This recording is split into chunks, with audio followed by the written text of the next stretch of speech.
নীল রঙের কুকুর, এমন চার পেয়ে তো দেখা তো দূর, কেউ হয়তো কল্পনাও করতে পারবে না।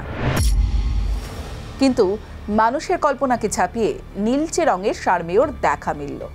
কোথায়, কিভাবে, সবটাই জানাবো আজ নিউজ 18 ডিজিটালে। আপনাদের সঙ্গে রয়েছে আমি তমশ্রী। মানুষের কল্পনাকে ছাপিয়ে নীলচে রঙের সারমেয়র দেখা মিলল ইউক্রেনে। কারো গায়ের রং গাঢ় নীল, কারো আবার নীলচে সবুজ। আর এই অদ্ভুত দেখতে কুকুরটাই ফের খুঁড়ে এনেছে চেরনোবিল পারমাণবিক বিদ্যুৎ কেন্দ্রের ভয়ঙ্কর অতীত। 1986 সালের 26 এপ্রিল তৎকালীন সোভিয়েত ইউনিয়নের অন্তর্গত চেরনোবিল শহরে যে ভয়াবহ পারমাণবিক দুর্ঘটনা ঘটেছিল তা আজও ভোলেনি বিশ্ব। 31 জনের মৃত্যু হলেও বিস্ফোরণের ফলে সৃষ্ট তেজস্ক্রিয়তার কবলে পড়েছিলেন লক্ষ লক্ষ মানুষ। রাতারাতি এক জনবিহীন ধ্বংসস্তূপে পরিণত হয়েছিল চেরনোবিল শহর। আর সেই চেরনোবিল এখন ইউক্রেনের অংশ। ফের অতীতের ভয়াবহ স্মৃতি জাগিয়ে তুলেছে এই নীল রঙের কুকুররা, যাদের ঘুরতে দেখা গিয়েছে পরিত্যক্ত পরমাণু কেন্দ্র চেরনোবিল ও তার আশপাশে। চেরনোবিল সংলগ্ন এলাকায় সারমেয়দের দেখভাল করে ডগস অফ চেরনোবিল নামের একটি সংস্থা। প্রমাণ হিসেবে বেশ কয়েকটি ছবি সামনে এনেছে তারা।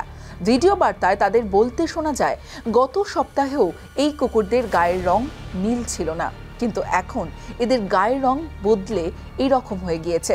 এর সঠিক কারণ বোঝা যাচ্ছে না। ওদের ধরার চেষ্টা করা হচ্ছে যাতে কারণ বোঝা সম্ভব হয়। হতে পারে কোনো রাসায়নিক কারণ রয়েছে নেপথ্যে। চেরনোবিল পারমাণবিক কেন্দ্র সংলগ্ন 18 বর্গমাইল জায়গা পরিত্যক্ত অবস্থায় পড়ে রয়েছে। সেখানে ওই পথকুকুরদের দল ছাড়া কোনো মানুষের দেখা মেলে না। 2017 সাল থেকেই ওই সারমেয়দের দেখভাল করছে ডগস অফ চেরনোবিল। প্রায় 700 পথকুকুর রয়েছে ওই অঞ্চলে। অতীত বলে পরমাণু বিপর্যয়ের পর বহু পোষ্যদের সেখানেই ছেড়ে আসা হয়েছিল। এই 700 সারমেয় তাদেরই বংশধর।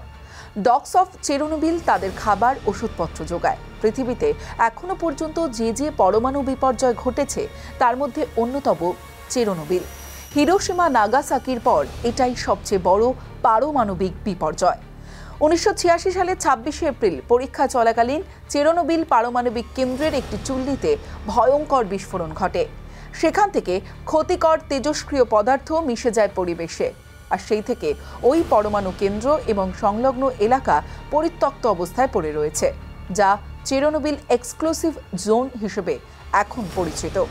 2024 সালে একটি গবেষণায় দেখা যায় চেরনোবিলের সারমেয়দের শরীরে বিশেষ বিবর্তন ঘটেছে। তারা রেডিয়েশন ইমিউন, অর্থাৎ তেজস্ক্রিয় বিকিরণ প্রতিরোধ করতে পারে শরীর। ধাতব উপাদান দূষণের কোনো প্রভাব পড়ে না এই সারমেয়দের শরীরে। ডগস অফ চেরনোবিল এর শেয়ার করা ওই ভিডিও ঘিরে এখন শোরগোল আন্তর্জাতিক মহলে। কেন এমন হচ্ছে এটাই এখন সকলেই জানতে চাইছেন। এই রকম আরও আপডেট পেতে অবশ্যই নজর থাকুক নিউজ 18 ডিজিটালে।